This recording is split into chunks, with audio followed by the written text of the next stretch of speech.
برائے مہربانی ڈاکٹر سعید مکی کے چینل کو سبسکرائب کریں اور بیل آئیکن پہ کلک کریں۔ الحمدللہ رب العالمین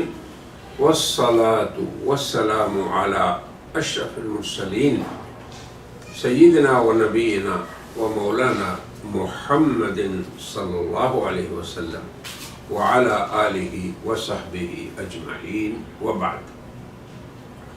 لقد كان لكم في رسول الله أسوة حسنة صدق اللہ العظیم۔ سامعین و ناظرین، کس قدر خوش قسمتی ہے ہماری کہ ہمیں اللہ نے خیر الرسل کی خیر الامم بنایا، اور آپ کی نسبت سے یہ امت خیر امت بن گئی۔ کنتم خیر امت کے خطاب سے مشرف ہو گئی، مگر یہ فضیلت اور یہ شرف مشروط ہے کہ ہم جناب رسول اللہ کے اسوہ حسنہ کو اپنی زندگی کا مقصد بنائیں۔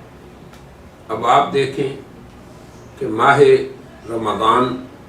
جو روحانی تجلیات کی ایک چوٹی ہے،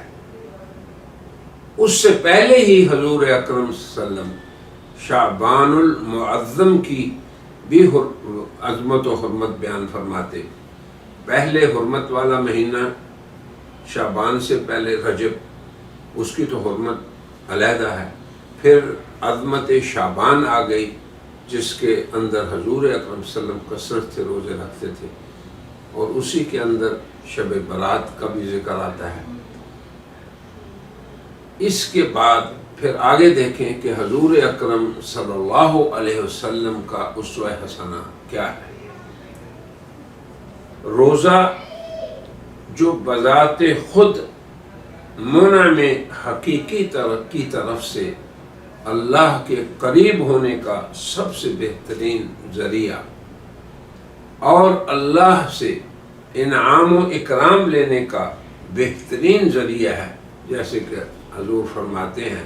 کہ اللہ فرماتے ہیں کہ روزہ میرے ہی لیے ہوتا ہے، روزہ میرے ہی لیے ہے، کسی کو پتہ نہیں چلتا کون روزے دار ہے کون نہیں ہے، اور میں ہی اس کا اجر دوں گا۔ مگر حضور اکرم صلی اللہ علیہ وسلم شعبان ہی میں صحابہ کرام کو شوق اور رغبت سے اس کی قدر کرنے پر ابھارا کرتے تھے، تاکہ یہ حرمت کا، عظمت کا، اجر و ثواب کا یہ مہینہ بے قدری سے نہ گزرے۔ تو اسی اسوے کو اپناتے ہوئے میں آپ کے سامنے حضور اکرم صلی اللہ علیہ وسلم کے اس خطاب کو، اس موقف کو پیش کرنا چاہتا ہوں جو حضور اکرم صلی اللہ علیہ وسلم صحابہ کرام کو آخری شعبان میں بطور وعظ کے، بطور خطاب کے پیش کرتے، اور غرض آپ کی یہ تھی کہ صحابہ کرام میں رمضان کے اکرام کا پیشگی شوق پیدا ہو جائے، اور یہی وجہ ہے کہ اصحاب رسول ان کی اتنی تربیت ہو جاتی تھی روزے پہ، اور پھر رات کے قیام پہ اس قدر تربیت ہو جاتی تھی کہ وہ سفر کے اندر بھی بڑی مشکل سے روزے کو ترک کرتے تھے۔ تو یہ ہمارے اولین سلف صالحین کی تربیت، مربی اعظم، مزکی اعظم اور معلم اعظم، جنہیں اللہ نے بھیجا ہی معلم بنا کے تھا۔ حضور نے فرمایا بعثت معلما، کہ مجھے اللہ نے معلم بنا کے بھیجا ہے۔ اب آپ دیکھیں کیسے حضور برکت والی فرصتوں سے فائدہ اٹھاتے تھے، اور یہ بھی ایک وعظ و نصیحت کا طریقہ ہے کہ واعظ، خطیب اور ناصح اور عالم برکت والے زمانوں سے فائدہ اٹھاتے ہوئے مواسم خیر و برکات سے اپنی قوم کی اصلاح کرے اور ان کو ابھارے نیکی پر۔ حضرت سلمان رضی اللہ عنہ فرماتے ہیں کہ وعدنا رسول اللہ صلی اللہ علیہ وسلم فی آخر یوم من شعبان کہ نبی کریم صلی اللہ علیہ وسلم نے وعظ فرمایا ہمیں شعبان کے آخر میں کیا؟ یا ایھا الناس قد اضلکم شہر عظیم مبارک۔ اب آپ دیکھیں کس طرح رمضان کی عظمت کو ماہ شعبان کے اندر صحابہ کرام کے قلوب میں راسخ فرما رہے ہیں۔ معلم اعظم، محسن انسانیت اور مزکی اعظم اور مربی امت فرمایا کہ اے لوگو، ایک عظیم اور مبارک مہینہ سایہ فاں ہو رہا ہے تم پہ۔ وہ کیسا مہینہ ہے؟ اس کی عمومی فضیلت بیان کرتے ہوئے آپ نے فرمایا کہ شہر عظیم مبارک، 3 لفظ فرمائے۔ مہینہ ہے عظمت والا اور برکت والا، فیہ لیلۃ خیر من الف شہر، خصوصی طور پہ ایسی رات کا ذکر فرمایا جو 1000 مہینے سے بہتر ہے۔ پھر آگے فرمایا نبی کریم صلی اللہ علیہ وسلم نے شہر جعل اللہ صیامہ فریضہ، کہ اللہ نے اس مہینے میں دن کو روزہ رکھنا فریضہ قرار دیا، وقیام لیلہ تطوعا، اور اس کی رات کو اللہ کے سامنے قیام کرنا، جسے ہم لوگ قیام رمضان کہتے ہیں یا تراویح رمضان کہتے ہیں، اس کو اللہ نے نفل قرار دیا۔ من تقرب فیہ بخصلۃ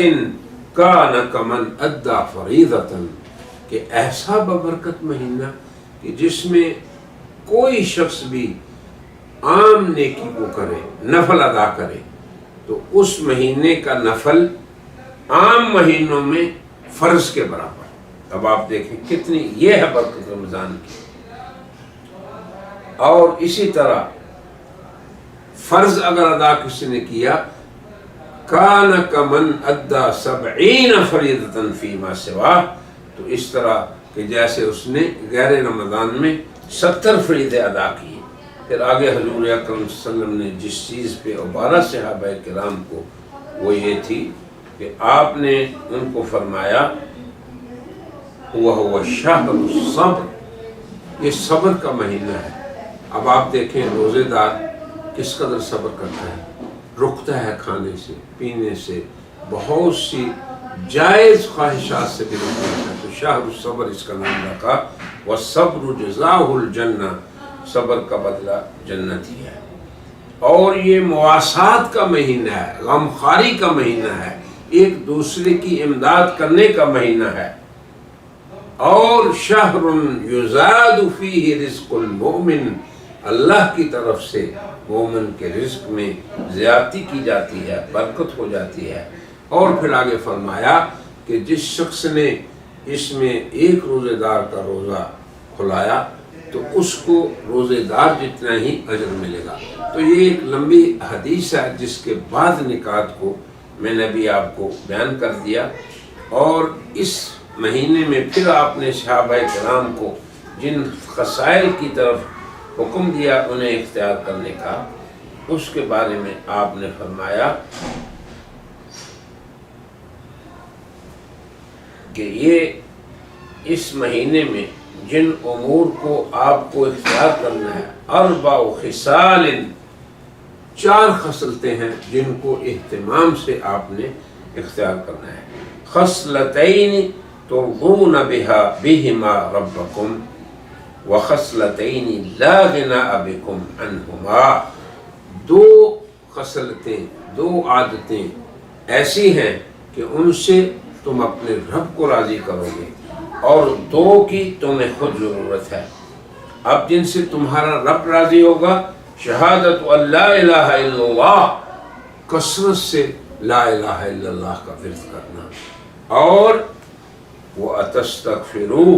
اور اس سے بخشش چاہنا۔ اور 2 وہ ایسی خصلتیں، لا غناء بکم عنہما، اور وہ 2 چیزیں جن کی تمہیں ضرورت ہے اور تم اس سے مستغنی نہیں ہو۔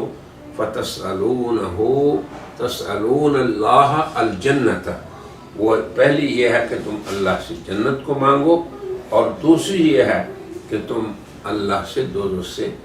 پناہ مانگو۔ وَمَنْ سَقَى صَائِمًا سَقَاهُ اللَّهُ مِنْ حَوْضِ شَرْبَةً لَا يَظْمَأُ وَمَنْ سَقَى صَائِمًا سَقَاهُ اللَّهُ مِنْ حَوْضِ شَرْبَةً لَا يَظْمَأُ حَتَّى يَدْخُلَ الْجَنَّةَ، کہ جو شخص کسی روزے دار کو پانی پلائے گا تو اللہ اسے میرے حوض سے ایسا پانی پلائے گا کہ جس کے بعد اسے پیاس نہیں لگے گی۔ تو اب آپ یہ دیکھیں، شاہد اس میں صرف یہ ہے کہ رسول اللہ صلی اللہ علیہ وسلم ایسے مواقع سے صحابہ کرام کی پیشگی تیاری کرواتے تھے۔ اس لیے میری درخواست ہے علماء کرام سے، واعظین حضرات سے، والدین سے، گھروں میں جو بزرگ ہیں ان سے، کہ وہ رمضان ہی کے ایام میں اپنے عوام کو، اپنے اہل خانہ کو، والدین اپنے بچوں کو، اور عورتیں ایسے ہی اپنے جتنے ان کے گھروں میں بچے ہیں سب کو اس بات کی تذکیر کرائیں۔ اور آج کل تو کرونا وائرس کی وجہ سے ویسے ہی گھروں میں ہم سارے کے سارے محفوظ ہیں، تو اگر آپ بچوں کے سامنے فضائل رمضان وغیرہ کی تھوڑی سی تعلیم کروا لیا کریں، فضائل قرآن وغیرہ تھوڑے سے پڑھ لیا کریں، اور اعمال صالحہ کے فضائل یا ریاض الصالحین سے کچھ پڑھ لیا کریں، یا جو بھی فضائل کی کتابیں علماء نے اردو، عربی، انگریزی میں لکھی ہیں، ان سب کا اگر آپ لوگ اہتمام کریں گے تو میں سمجھتا ہوں کہ بہترین تیاری ہوگی ہماری رمضان المبارک کی۔ اور میری دعا ہے کہ اے اللہ تو رمضان آنے تک اس وبا کو انسانیت سے ٹال دے، مسلمان امت سے ٹال دے، ہمارے ملکوں سے اس کو دفع کر دے، اور رمضان آنے تک یا اللہ صیام و قیام، مساجد، مدارس، حرمین شریفین سب کی بہاروں کو یا اللہ لوٹا دے، اور ہم خوب تیاری کر کے اے اللہ تجھے خوش کر سکیں۔ اور اس مہینے میں جیسے رسول اللہ صلی اللہ علیہ وسلم نے فرمایا کہ وہ شخص انتہائی محروم ہے کہ جس کی زندگی میں رمضان آیا اور پھر اس کی مغفرت نہ ہو سکی۔ اللہ تبارک و تعالی ہم سب کو شعبان سے رمضان تک پہنچا دے، اور رمضان مبارک میں اللہ ہمیں دن کو صیام کی اور رات کو قیام کی توفیق عطا فرمائے، اور اپنے گھروں کو ہم تلاوت کلام پاک سے، نوافل سے، اور دیگر اعمال صالحہ، وظائف جو سنت کے مطابق ہیں، اذکار جو ہیں مسنونہ، ان سب کا اہتمام کریں تاکہ ہمارے گھروں میں رحمت نازل ہو، اور یہ وبا اللہ کی جو جس نے پوری دنیا کو گھیر سکا ہے، اللہ پاک فیصلہ فرما لیں اس کو ہم سے ہٹانے کا۔ وآخر دعوانا ان الحمدللہ۔ صلی اللہ علی طه خیر